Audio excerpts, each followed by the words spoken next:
Assalomu alaykum, hurmatli dasturlashga qiziquvchi ishqibozlar. Bugun sizlar bilan Python dasturlashtirishda 101 modem orqali SMS yuborishni o'rganamiz. U uchun visual kod kerak bo'ladi. Visual kod. Tak, undan open folder bosib, o'sha kerakli topgan tablarni olamiz. Bunda SMS send podcast bor. Shuning ichidan main degan bitta fayl yaratib olamiz va bizga kerak bo'lgan vertikalar time, serial, request, json,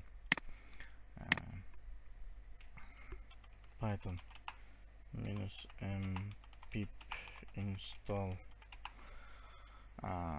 py serial, ya'ni birinchi qatorimizdagi install, time Python o'zini ichki bibliotekasi, request ham shunga hisoblanadi. Python -m pip install request shunaqa, ya'ni menda hozir qilingan sizlarda shunga qiladi. Tak, json Python o'ziniki. Tak, klass yaratib olamiz, text message degan va klassga initializatsiya qilamiz, ya'ni klass qoidalari bo'yicha reception va message, ya'ni telefon nomer va xabar, yoziladigan xabar. Tak, bu yerda reception o'sha telefon nomerini o'zgartirish uchun metod yaratamiz, xabarni o'zgartirish uchun metod yaratamiz. Bu default, ya'ni agar telefon nomeri va tekst bermaganda soобщениеga mana shunaqa xabar ketadi. Tak, telefon nomerida 101 modemga portiga ulaymiz, ya'ni menda hozir com5, uni ko'rish uchun tak, moy kompyuter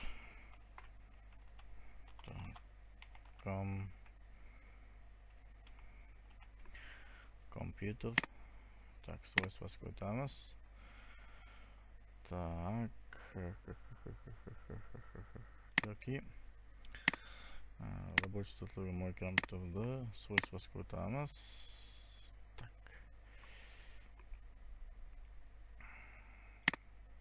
sizlarga nimani ko'rsatmoqchi edim. Tak, okey. Управление degan bo'limga o'tamiz. Kechirasizlar. Tak, dispetcher ustroysiga o'tamiz. Porti com lpt kod o'tsak, menda mana hozir ulanmagan. Hozir ulaymiz. Tak, modemimizni ulab olamiz.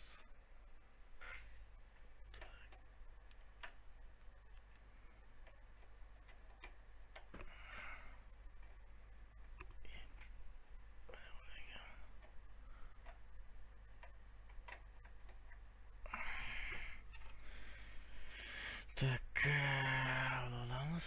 Texnik nosozliklar uchun to'samiz. Tak, ulab oldik. Modemimizni uladik. Va update qilamiz. Mana kompotlar paydo bo'lishni boshladi. Birin-ketin. Tak, 101 modem ishlash uchun 101 modemni o'zini o'chirib qo'yamiz. Bo'lmasa kompotni ishlamaymiz. Kompotimizni blok qo'yadi. O'chirib qo'yamiz albatta. Telekom unaqa uzmogan ishlatyapman, SMS jo'natish uchun. Tak, mavjud bo'ldi. Tak, mana shu yerdan komni o'zi topa olsa lozim bo'ladi. Tak, update qilamiz. Tak, bo'ldi.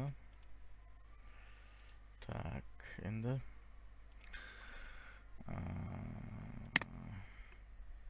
bu yerda xabar jo'natadigan kodlar, ya'ni o'sha atz komandalari orqali jo'natamiz modemga. Chunki modem atz komandalarini tushunadi. Xabar, ya'ni nomerni jo'natamiz. Mana nomer. Bu binarni faylga o'tkazib olamiz. Tak, va tekst matnni jo'natamiz. Enter knopkasi va har 1 millisekundda kutib turamiz va portni yopish metodi. Tak, birinchi bo'lib ya'ni studentlarni json faylda olamiz API'dan. Tak, bu uchun metod yaratilgan. Mana ya'ni o'sha json fayl ko'rishda bizga studentlarni beryapti. Shu json fayl ko'rishda olgan studentlarimizda bu esa SMS xabar jo'natgan xabarlarni logini yozib boradigan metod. Va bu yerda json fayl ko'rinishda jo'natamiz ma'lumotlarimizni va text message, ya'ni yuqoridagi klassimizni chaqiramiz. Yangi my sms degan text message degan klassimizdan force olamiz va for nimasi sikl operator ichida o'sha kelgan bizga kelgan json faylimizda ichidagi ma'lumotlarni birin-ketin jo'natamiz. Ya'ni birinchi bo'lib sms nomerida phone degan qatordan olamiz va xabarni shakllantiramiz. Telefonga bog'lanamiz, xabarni jo'natamiz va portni yopamiz. Va yozgan ma'lumotlarimizni endi bazaga ham yozib boramiz. Ya'ni mana bu metod orqali yozilgan bazadagi yozilgan ma'lumotlarni mana bu yerdan ko'rsak bo'ladi. Files qo'ydi mani primerim, buda sizlar yana o'zlaringizdek qilishlaringiz mumkin. Tak, php tak students deb nomlaganman. Students, ya'ni shu yerda albatta login parol bilan bo'ladi.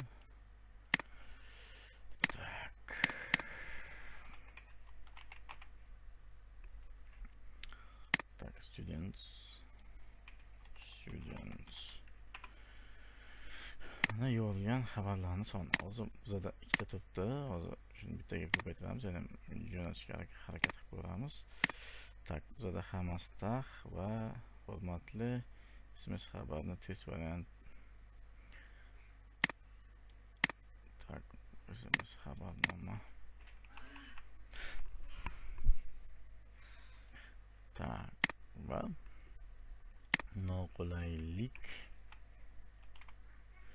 uzr sms xabarnomani test varianti. Yaxshi, запустить qilib ko'ramiz. Agar 5-kompotimiz cho'q bo'ladigan bo'lsa smslar ketishni boshlaydi. Mana smslar ketishni boshladi. Agar bazaga kirib ko'radigan bo'lsak, ya'ni mana baza update qiladigan bo'lsak, mana bu odamga hozir mana 3-smsini yozdi. Tak, 29, mana 30-larda 9:05da smsni jo'natgan. Mana